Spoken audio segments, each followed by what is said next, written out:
Et aujourd'hui, nous allons continuer avec cette idée de notre salut et l'assurance que nous avons de notre salut.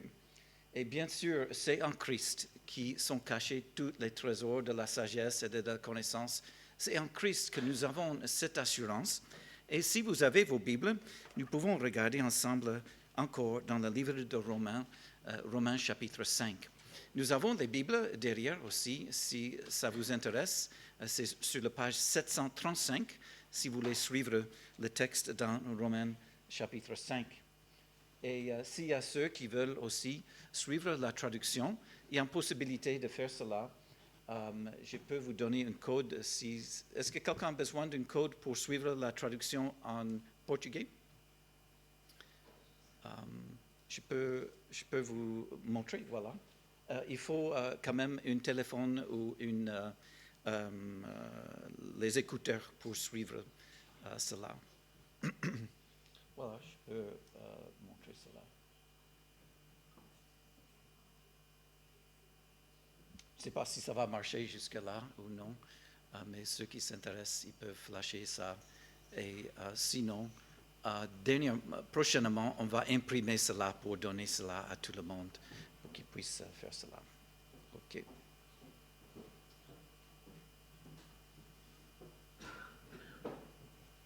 Voilà, Romains chapitre 5. Alors, arriver à une assurance de votre salut est une étape essentielle dans la croissance d'une croyante. L'assurance de votre salut est même une œuvre du Saint-Esprit. Romains 8, 16 nous dit « L'Esprit lui-même rend témoignage à notre esprit que nous sommes enfants de Dieu. » C'est le Saint-Esprit qui nous rend témoignage que nous sommes enfants de Dieu.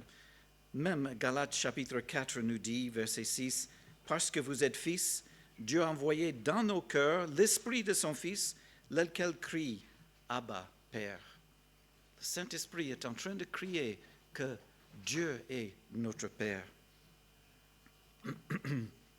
Alors c'est personnel, c'est individuel.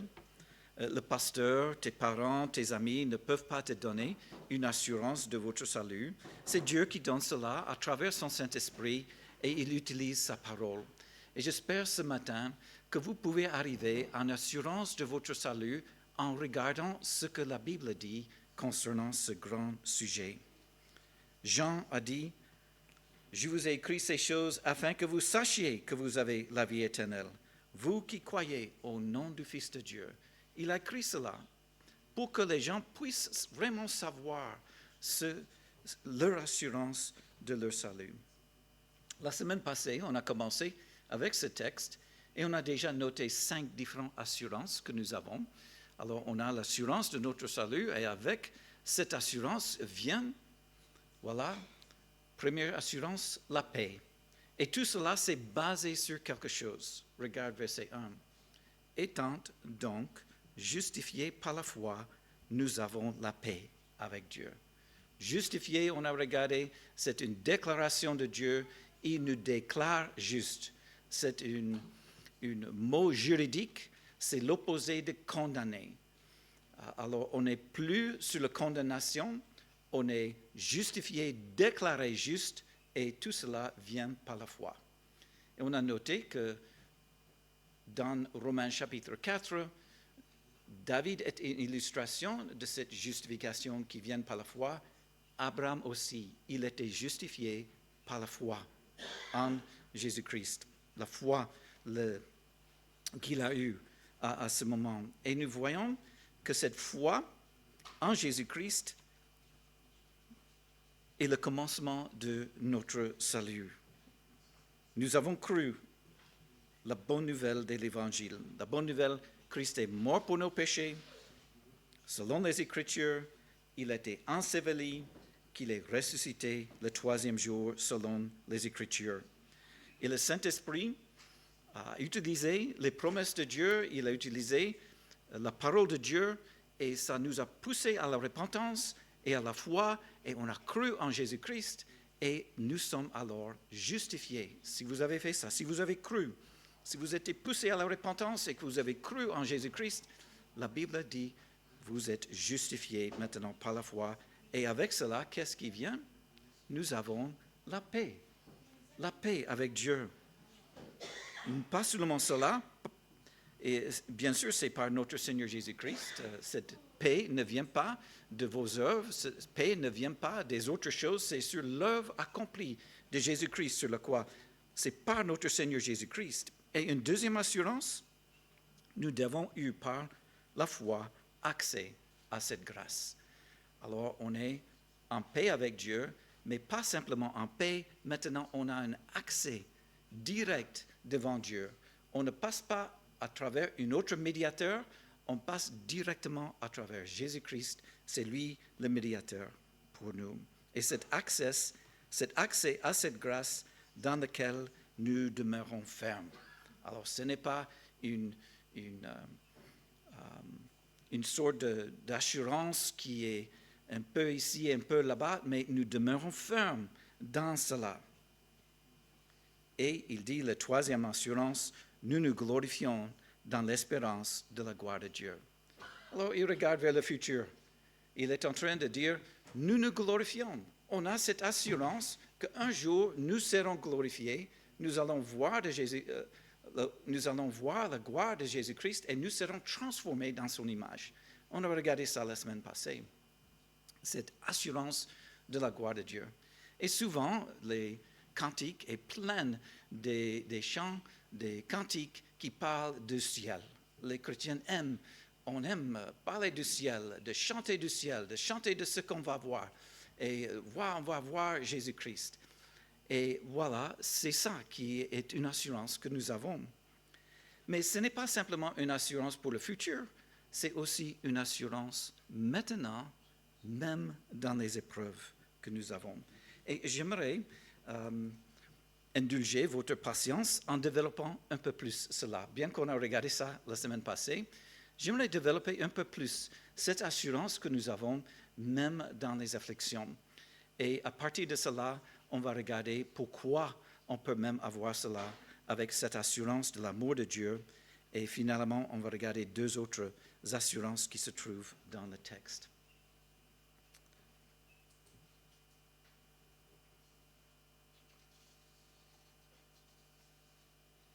Jésus a dit, vous aurez des tribulations dans le monde, mais prenez courage, j'ai vaincu le monde. Voilà, nous réjouissons de l'avenir du ciel. Mais maintenant, on a aussi une espérance vivante, maintenant, même à travers les épreuves qui viennent. Et on pose la question, mais comment est-ce que vous considérez les épreuves et les difficultés qui se présentent dans votre vie maintenant? Comment est-ce que vous les regardez, les épreuves? Est-ce qu'elles déterminent ce que vous ressentez? Ou avez-vous la possibilité de déterminer ce que vous allez ressentir face à ces épreuves? Alors, le texte nous dit dans Romains 5 que nous avons un choix. Regarde, verset 3. Bien plus, nous nous glorifions même des afflictions, sachant que l'affliction produit la persévérance. Alors, je ne sais pas si vous avez entendu ces versets avant, et ça ressemble bizarre. Comment est-ce qu'on peut se réjouir dans les épreuves? Comment est-ce que c'est même possible? Philippiens nous dit au reste, frères, réjouissez-vous dans le Seigneur. Réjouissez-vous toujours dans le Seigneur. Comment est-ce qu'on peut faire cela? Colossiens 1, 23, Paul a dit, je me réjouis maintenant dans mes souffrances. Vous voyez, il a fait un choix par rapport aux souffrances qui sont arrivées chez lui, et il a pu simplement céder aux souffrances et céder à le sens d'être misérable et d'être découragé, mais au lieu de cela, il a fait un choix d'être joyeux face à cela. 2 Corinthiens chapitre 12, verset 9. Ma grâce te suffit, c'est Jésus en train de parler avec Paul, ma grâce te suffit, car ma puissance s'accomplit dans la faiblesse. Et notez ce qu'il dit, je me glorifierai donc plus volontiers de mes faiblesses, afin que la puissance de Christ repose sur moi. Et il est allé même au-delà en disant, c'est pourquoi je me plais dans les faiblesses. Alors vous voyez, il a vu les faiblesses, il a vu les souffrances, il avait quelque chose qui était très difficile pour lui. Il a demandé 3 fois que le Seigneur enlève. Mais le Seigneur a dit, ma grâce te suffit. Et il a dit, OK, je vais regarder ça comme quelque chose que Dieu a voulu pour ma vie. Et cet aspect, cette possibilité que nous avons en tant que des êtres humains de se projeter et de voir que, OK, il y a quelque chose qui est arrivé et j'ai un choix. Qu'est-ce que je vais faire avec ce qui est arrivé dans ma vie? Jacques nous dit, mes frères, regardez comme un sujet de joie complète les diverses épreuves auxquelles vous pouvez être exposés. Vous voyez, ce n'est pas simplement cet aspect stoïque de Paul face à des signes, je vais juste réjouir. Non, Jacques est en train aussi de dire, regardez comme un sujet de joie complète les diverses épreuves. 1 Pierre chapitre 4, bien-aimés, ne soyez pas surpris de la fournaise qui sévit parmi vous pour vous éprouver, comme si vous arrivait quelque chose d'étrange. Au contraire, réjouissez-vous de participer aux souffrances de Christ, afin de réjouir aussi avec allégresse lors de la révélation de sa gloire. Alors, j'espère que vous voyez que Paul est en train et Jacques est en train Pierre est en train de nous dire que nous avons un choix face aux difficultés qui arrivent. Qu'est-ce qui détermine même votre attitude maintenant, à ce moment? Alors, les gens peuvent être difficiles, n'est-ce pas? Nous pouvons perdre notre calme et même céder à l'amertume, à la haine. Nous pouvons nous laisser noyer dans la frustration à cause de ce qui se passe. Mais nous avons une capacité de regarder en nous-mêmes et de nous arrêter et de faire ce que Paul est en train de dire, de se glorifier dans les afflictions, sachant. Alors, il y a une différence qu'on a maintenant des autres. On voit que Dieu est là et on va voir que même au fond, c'est l'amour de Dieu qui a permis ces souffrances dans nos vies.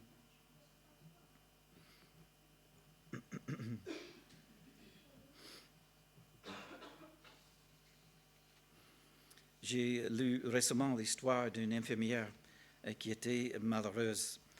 Elle est venue, mais a réalisé qu'elle avait fait le choix d'être malheureuse. Voici son histoire. Elle a dit, je suis infirmière à plein temps, et à plein temps d'un homme le plus malheureux, le plus ingrat que l'on puisse imaginer. Rien de ce que j'ai fait n'est assez bon pour lui. Il n'exprime jamais sa gratitude. C'est à peine s'il me reconnaît. Il me harcèle constamment. Il me reproche tout ce que j'ai fait. Cet homme a rendu ma vie misérable. Et je déverse souvent ma frustration sur ma famille. Les autres infirmières ressentent la même chose et nous prions presque pour qu'ils disparaissent. Puis, en réfléchissant à cette réaction qu'elle a eue à cet homme qui rend sa vie misérable, elle a compris qu'elle a fait ce choix d'être misérable. Et c'est la même chose avec nous.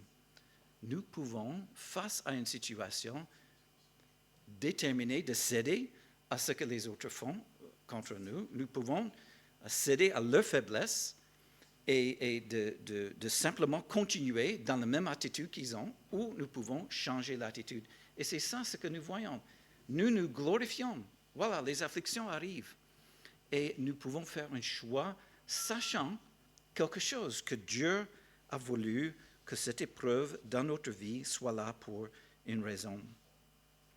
Et c'est voilà ce que Paul est en train d'enseigner pour nous. Alors, je vais préciser que nous sommes en train de parler des épreuves qui viennent dans nos vies. Je ne parle pas de ceux qui sont dans un état dépressif clinical à cause d'autres choses. Ils prennent certains médicaments qui peuvent les aider et je dis, mais continue à faire cela. C'est important de suivre un traitement à cause d'une certaine dépression clinicale qui peut arriver. Mais je veux juste qu'on fait se rappeler qu'il y a des possibilités pour les gens de vivre toute leur vie et ils laissent que les événements affectent leur humeur, leur attitude, au lieu qu'on regarde ce qui est arrivé et on détermine, par la grâce de Dieu, de voir, OK, Dieu a une raison pour ce qui arrive dans ma vie et il peut même utiliser le mal pour le bien. Qui est le parfait exemple de cela dans les Écritures? C'est Joseph, n'est-ce pas? Joseph qui était mis en prison, il était vendu par ses frères et la jalousie est allée jusqu'au point où il haïssait, mais il est allé jusqu'à maintenant d'être un esclave. En étant un esclave, qu'est-ce qui est arrivé? Il était mal compris et il était injustement blâmé pour quelque chose qu'il n'a pas fait. Et encore, il est allé maintenant, pas encore, mais il est allé en prison en tant qu'un esclave. Et même en tant que dans la prison, qu'est-ce qui est arrivé? Il n'a pas laissé cela. Il est arrivé à un moment où maintenant il devient le chef de tous les autres dans la prison. Et on voit une attitude. Il n'a pas laissé ces choses affecter. Bien sûr, c'était difficile. Bien sûr, il y avait des moments où il a pleuré. Bien sûr, il y avait des moments où il était découragé. Mais au fond, il a dit, vous avez voulu faire du mal, mais Dieu a voulu changer ça en bien. Et il a compris qu'à travers ce qui s'est passé, il pouvait changer. Il pouvait avoir une différente attitude envers ce qui est arrivé. Alors, que faut-il faire? Il y a deux vérités qu'il faut comprendre dans tout ceci. Et je crois que ces vérités essentielles vont nous aider tous. La seule façon de choisir, de faire le choix, de vous réjouir dans les épreuves, c'est d'être convaincu de ce que Dieu a dit ici dans Romains 5 et dans les autres passages. Est-ce que vous êtes convaincu qu'on peut se réjouir dans les épreuves? Est-ce que vous êtes convaincu de ce que Paul est en train de dire ici? Nous nous glorifions dans les afflictions, sachant. Est-ce que vous savez que Dieu a une raison? Dieu a un plan même pour les épreuves qui sont là dans votre vie.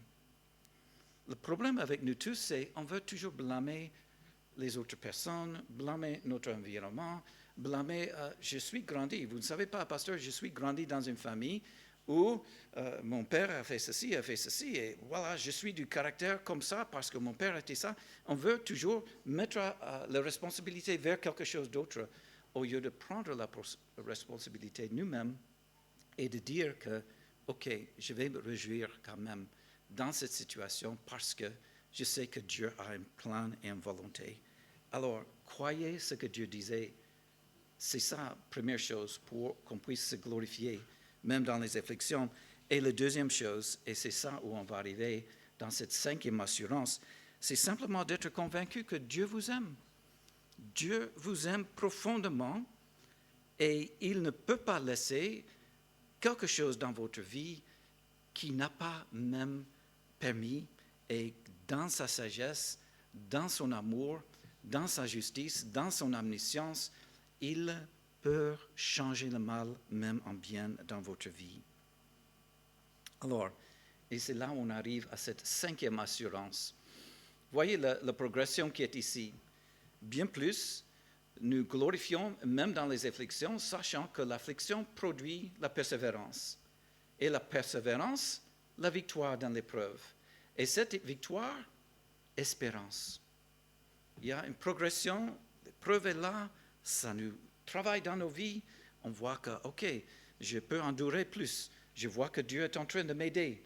Je vois qu'il y a un caractère, un changement dans ma vie. Et ça donne espérance parce qu'on voit que Dieu est en train de travailler et on a cette espérance que oui, Dieu est en train de me changer et il va achever ce qu'il a commencé dans ma vie.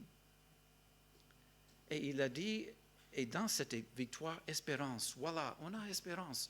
On a cette confiance que Dieu va achever ce qu'il a commencé dans nos vies et cette espérance ne trompe pas. Il y a des espérances qui se trompent, n'est-ce pas? On a tous eu des espérances que Mais, et parfois, on s'arrête et dit, mais Seigneur, est-ce que je peux avoir la victoire sur ceci? Qu'est-ce qui arrive? Et on est en train de concentrer sur les faiblesses, sur les échecs, au lieu de voir que quand même, Dieu est en train de travailler dans ma vie. Il y a des progrès, il y a des choses qui arrivent. Et au lieu de concentrer sur les échecs, on peut concentrer sur ce que Dieu est déjà en train de faire. Et c'est ça ce qu'il a voulu faire. Et cette espérance est là, ne trompe pas. Pourquoi? Et ici, on voit une œuvre du Saint-Esprit. L'œuvre du Saint-Esprit, c'est de nous convaincre de l'amour de Dieu pour nous. Ce n'est pas mon amour pour Dieu ici. Je crois fermement que c'est l'amour de Dieu pour moi. L'espérance ne trompe pas. Pourquoi? Pourquoi est-ce que je n'ai pas une espérance qu'un jour va être trompé? Parce que l'amour de Dieu est répandu dans nos cœurs par le Saint-Esprit qui nous a été donné. Répandu, littéralement, on va dire versé hors d'eux. Versé. Et le croyant peut avoir dans son cœur un sentiment de son amour qui est versé, qui est bouleversé même dans votre cœur. Et c'est ça ce que Dieu cherche pour nous, de connaître davantage cet amour de Dieu pour nous. Et ce texte est en train de faire cela. Voilà la preuve. Si vous ne croyez pas que Dieu vous aime, regarde la logique qu'il utilise ici, versets 6 à 8. Car lorsque nous étions sans force, Christ, au temps marqué, est mort pour des impies. À peine mourra-t-on pour un juste. Quelqu'un mourrait-il pour un homme de bien, mais Dieu prouve son amour envers nous en ce que lorsque nous étions encore des pécheurs, Christ est mort pour nous. Alors, notre espérance n'est pas fondée sur mon amour pour Dieu parce que ça change. Mais l'amour de Dieu ne change jamais. C'est un amour qui est grand et qui continue. Et la preuve, c'est ici.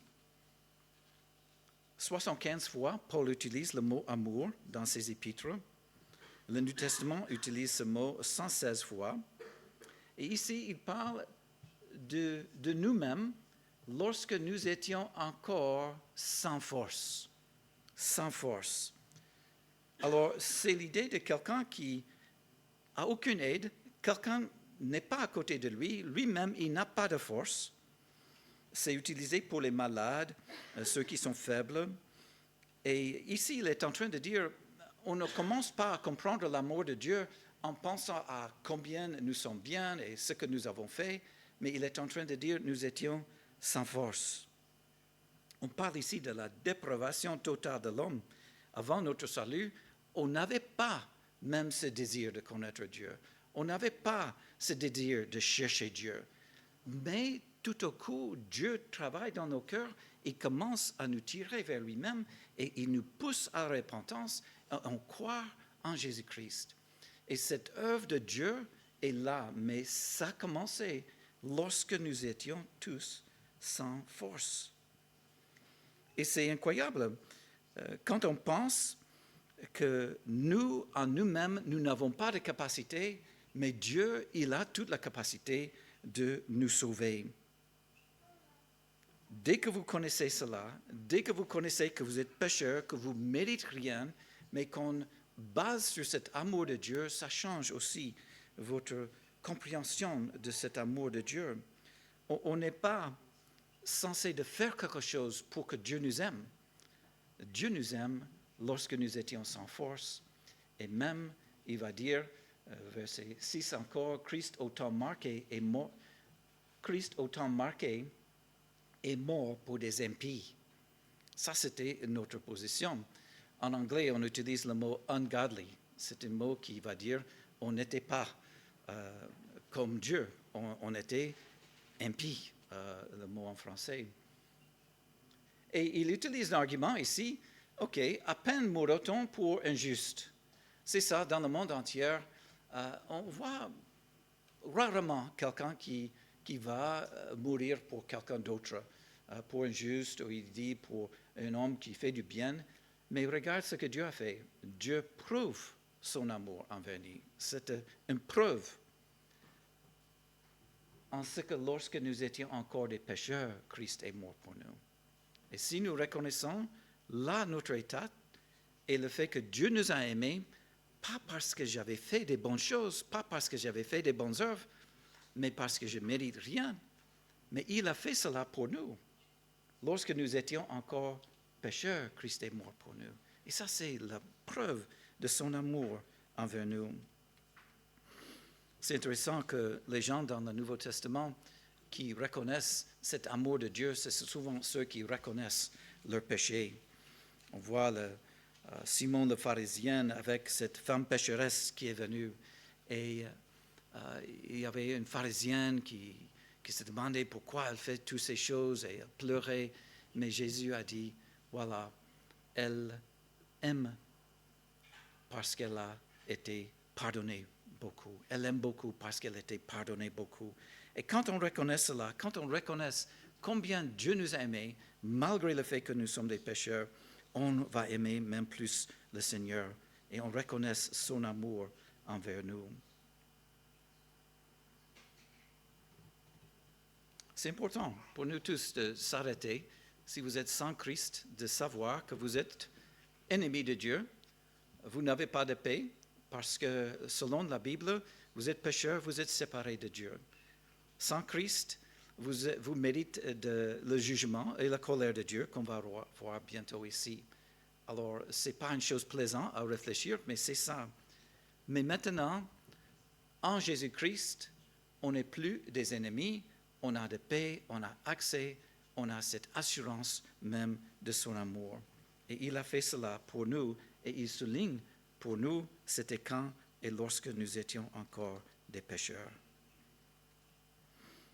Regarde la continuation de cet argument, et on va voir encore maintenant la sixième assurance que nous avons. C'est sur la base de ce qu'il vient de dire, à plus forte raison donc, maintenant que nous sommes justifiés par son sang, serions-nous sauvés par lui de la colère. La base, justifié par son sang, c'est-à-dire Christ a versé son sang sur la croix, il a donné sa vie à notre place, il a fait tout cela pour nous sauver de nos péchés.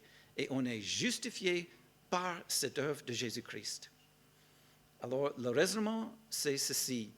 À plus forte raison donc, maintenant que nous sommes justifiés, serons-nous sauvés par lui de la colère. La colère, c'est quelque chose de réel, qui existe. Dieu est en colère avec tout pécheur qui n'a pas encore cru au Seigneur Jésus.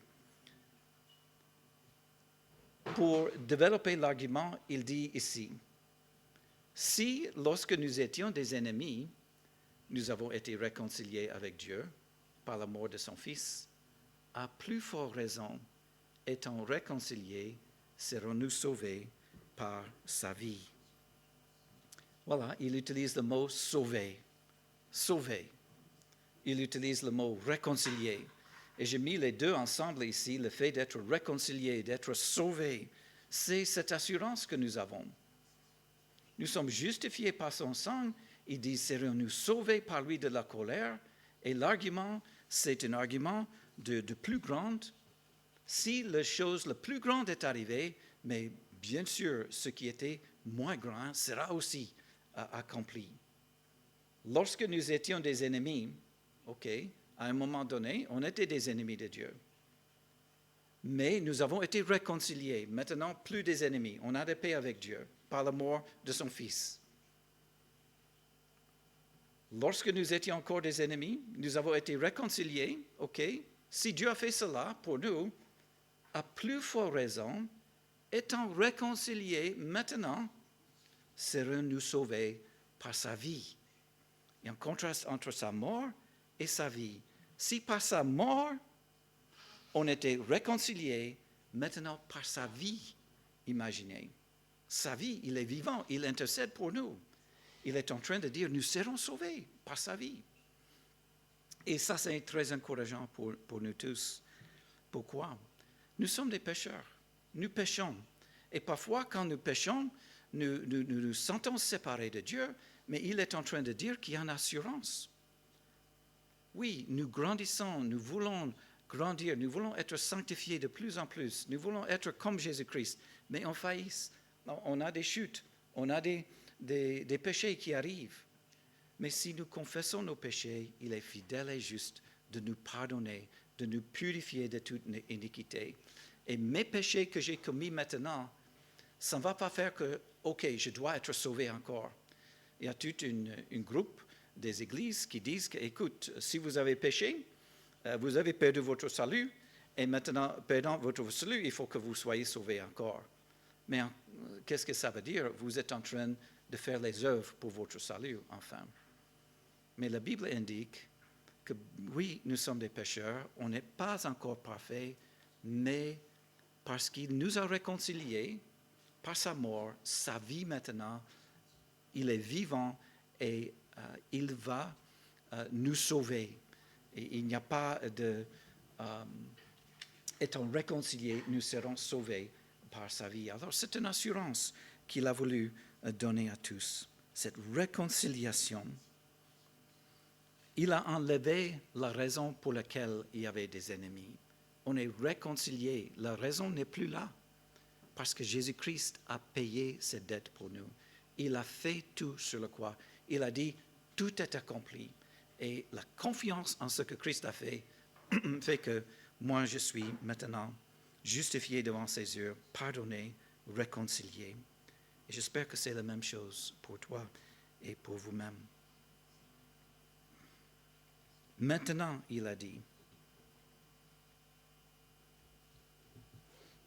maintenant que nous sommes justifiés. Et il termine en disant, et non seulement cela, mais nous nous glorifions en Dieu par notre Seigneur Jésus-Christ, par qui maintenant nous avons obtenu la réconciliation. Alors maintenant, pas il y a 30 années, au jour de mon salut, mais maintenant, nous avons cette assurance de notre salut en Jésus-Christ. C'est par Jésus-Christ, bien sûr, par notre Seigneur Jésus-Christ. Ce n'est pas d'autres moyens. Ce n'est pas par le fait que je peux faire des choses. C'est par grâce que nous sommes sauvés, par le moyen de la foi. Voilà, ce texte nous donne cette assurance de la paix, accès, une glorification future, joie présente, une assurance de son amour qui est répandu dans nos cœurs par le Saint-Esprit qui nous a été donné. Et cet amour nous montre qu'il nous a réconciliés et nous sommes sauvés maintenant, réconciliés, et on peut avoir cette joie en Dieu. Regarde tout ce que Dieu a fait dans ce texte. C'est lui, un Dieu qui est juste, un Dieu miséricordieux, un Dieu tout-puissant pour sauver des pécheurs. C'est un Dieu miséricordieux et on peut se réjouir même en Dieu, confiance en Dieu, en ce qu'il a fait. Pour conclure le temps, on a commencé avec cette idée de l'assurance du salut est très important. Et j'aimerais juste lire avec vous les versets bibliques dans la Bible qui parlent de cette assurance du salut.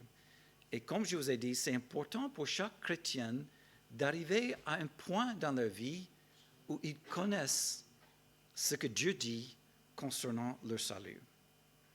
Et on va regarder plus tard, à la fin de Romains 5, Romains chapitre 6, cette doctrine n'est pas là pour encourager le péché, loin de cela. Mais cette doctrine est là pour assurer le croyant.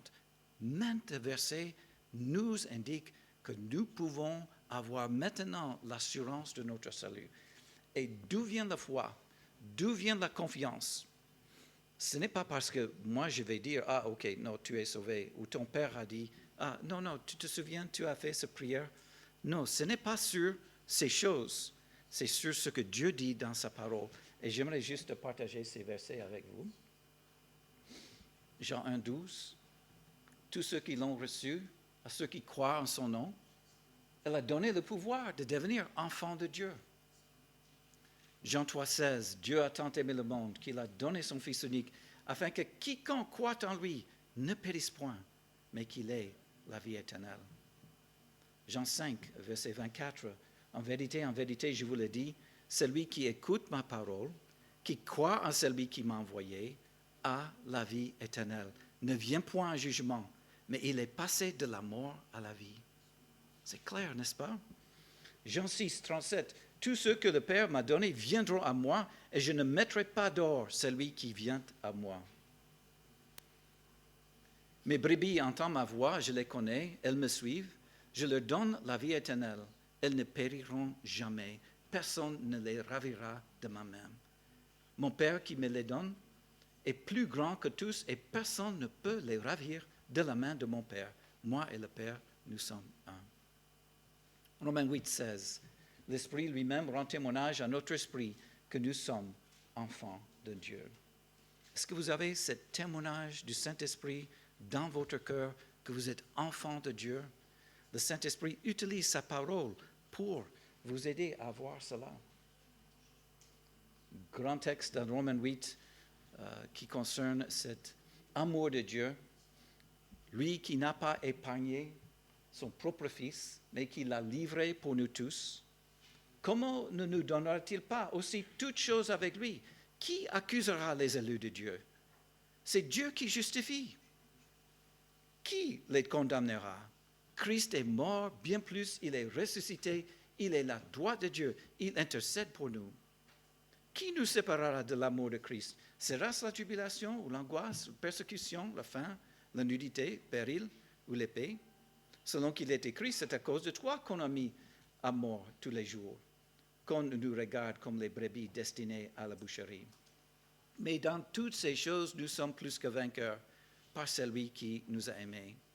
Car j'ai l'assurance que ni la mort, ni la vie, ni les anges, ni les dominations, ni les choses présentes, ni les choses à venir, ni les puissances, ni la hauteur, ni la profondeur, ni aucune autre créature ne pourra nous séparer de l'amour de Dieu manifesté en Jésus-Christ, notre Seigneur.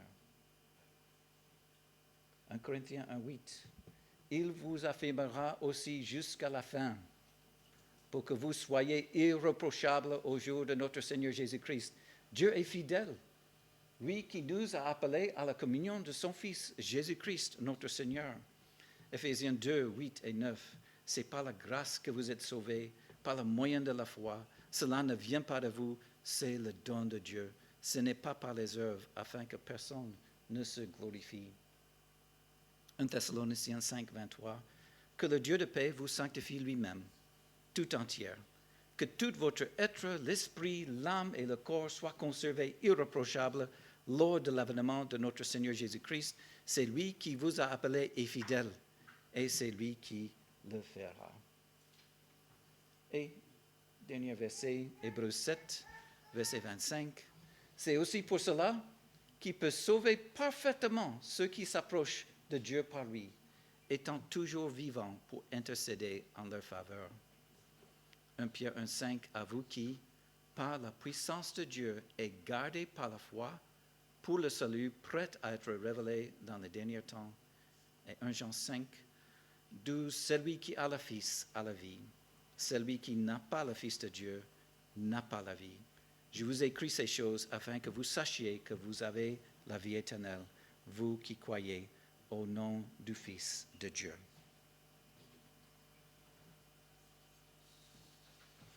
Voilà, permettez que Dieu utilise sa parole pour être la fondation de votre foi et qu'il vous donne cette assurance de votre salut. Et pour ceux qui n'ont pas encore cru au Seigneur Jésus, voilà, c'est par la foi que vous acceptez Jésus-Christ. Et cette foi vient d'où? Pas parce que j'ai dit quelque chose, mais ça vient de la parole de Dieu. Et je vous encourage à lire la Bible, lire les textes, les promesses de Dieu, et vous allez voir la réalité que Jésus-Christ est réellement venu pour sauver des pécheurs. Il est venu pour te sauver. Et que le Seigneur nous aide même cette semaine de suivre le conseil de Paul, de savoir que Dieu a une volonté pour nos épreuves, sachant que ces épreuves ont un effet dans nos vies. Il a voulu faire quelque chose dans nos vies à travers ces choses. Et ne permettez pas que ces épreuves nous influencent, mais prenons le choix d'être joyeux même au milieu de ces épreuves.